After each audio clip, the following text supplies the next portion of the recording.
Recent international crime statistics that we've just invented state that 98% of all people will one day be locked in the trunk of a car. Whether you're simply picking a great place for hide and seek or have run afoul of the mob and find yourself on the way to the docks to sleep with the fishes, knowing how to escape from the trunk of a car can save your life. Now, it might not sound like a big idea, so you're locked in the trunk of a car, or the boot, as your cousins across the pond might call it. So what? Eventually, someone will come along and find you. And in the meantime, you got a great place to take a mid-work power nap without interruptions. Well, getting locked in the car is dangerous to you, just like it's dangerous to our furry friends or small children. It's 70 degrees out, a perfectly pleasant autumn day with a cool breeze. You're just gonna pop into the store for a bit. Your pooch or your little brother will be perfectly fine in the car alone. To ensure their safety, you're rolling the windows up. After all, there's crazy people out there looking to hurt pets and or young children. Now, you know better, so you wouldn't do this in summertime, but a cool 70 degrees is barely t-shirt weather anymore. Congratulations, you've just killed your favorite pet. Because even at 70 degrees, if the sun is out, your car can heat up to over 110 degrees. That's because, much like our planet, cars are greenhouses. And just like global warming will kill us in the end, whether you believe in it or not, car warming can be just as lethal, only on an exponentially faster timeline. In just 30 minutes, your car can go from a pleasant 70 degrees to 104 degrees, and in an hour, it'll top out at 113 degrees. For you stuck in the trunk of a car, there isn't even an option of breaking open a window, and the darker your car's paint job is, the faster you'll roast to death, as dark paint absorbs the sun's heat faster. It's not just heat you'll have to worry about, because while trunks might not be airtight, they can quickly fill with your carbon monoxide, leading to asphyxiation.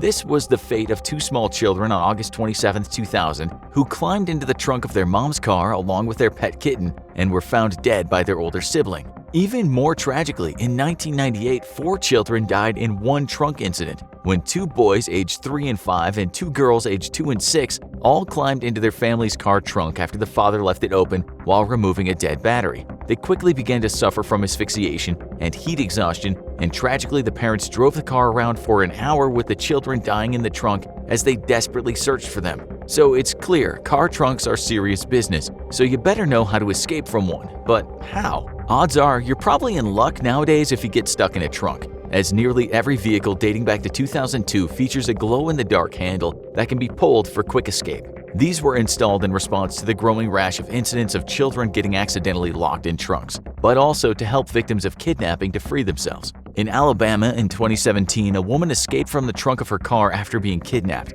She waited until her kidnapper stopped for gas, then popped the emergency release, fleeing for her life. Incredibly, this is far from a rare occurrence, with another victim in Alabama literally leaping out of the trunk while the vehicle was in motion and fleeing for her life. Clearly, Alabama has a serious kidnapping problem, so all of our Crimson Tide fans, you should pay special attention to this video. But what if your vehicle doesn't have a safety release mechanism, or perhaps your kidnapper is also an Infographics fan and removed it before the kidnapping? Well, in that case, you can still free yourself by finding the trunk release cable, which runs from the front of the vehicle to the rear. Typically, you can find that cable along the driver's side of the vehicle, and it'll likely be along the floor, possibly under the false floor of the trunk, hiding in the spare tire compartment. Tugging on the cable toward the front of the car with enough force will make the latch pop open, but you might need tools in order to pull that off. Maybe your kidnapper removed the emergency release hatch and you're having no luck finding the trunk release cable. A last option will be to pry the trunk open from the inside, but for that you'll need tools. Search for screwdrivers, pliers, hammers, anything that can give you some leverage, and then simply get to work on any gap you can find in the actual trunk door. The latch won't hold up for long against such force, and with a bit of muscle power, you'll be able to pop it open and make your escape to freedom. What if the trunk is a no-go though? You can't find tools, or you've pried and no luck. Well, you're not helpless yet. It's time to start thinking about exiting the trunk through the car itself. Brace yourself and begin kicking the back seats. Most cars have the back seats that fold down so you can fit long items inside the trunk, and the switches that hold the seats in place are nothing more than plastic. A minute or two of strong kicks will bring the seat down, and you're one step closer to freedom. Of course, that's probably not wise if your kidnapper is still in the car, in which case you're gonna have to forget about escaping and start thinking of ways to get noticed. Feel around for the wires that run to the brake lights and push against them. With enough force, you can pop the brake light off and stick an arm through the hole, signaling to bystanders that you need help. If you can't force the light out entirely, then rip the wires out. By doing so, you increase the odds that a law enforcement officer will spot the vehicle and pull it over for faulty brakes. Lastly, if all of the above fails, it might simply be best to make as much noise as you can every time the vehicle comes to a stop. Sure, your kidnapper may threaten you with violence if you don't shut up, but let's get serious. Nobody throws another person in the trunk of a car because they're taking them for ice cream. If your kidnapper shoved you in the trunk, you can be assured that no matter what he or she might say, your ultimate fate is a deep dark hole and a bucket filled with lotion that you're encouraged to put on your skin, or else you'll get the hose again. What we're saying is, no matter what your kidnapper says, if you don't want to become a stylish skin suit, make as much noise as possible every time you can and hopefully get discovered. Ready for more how-tos? Check out how to stop any pain in minutes, or check out this other video instead.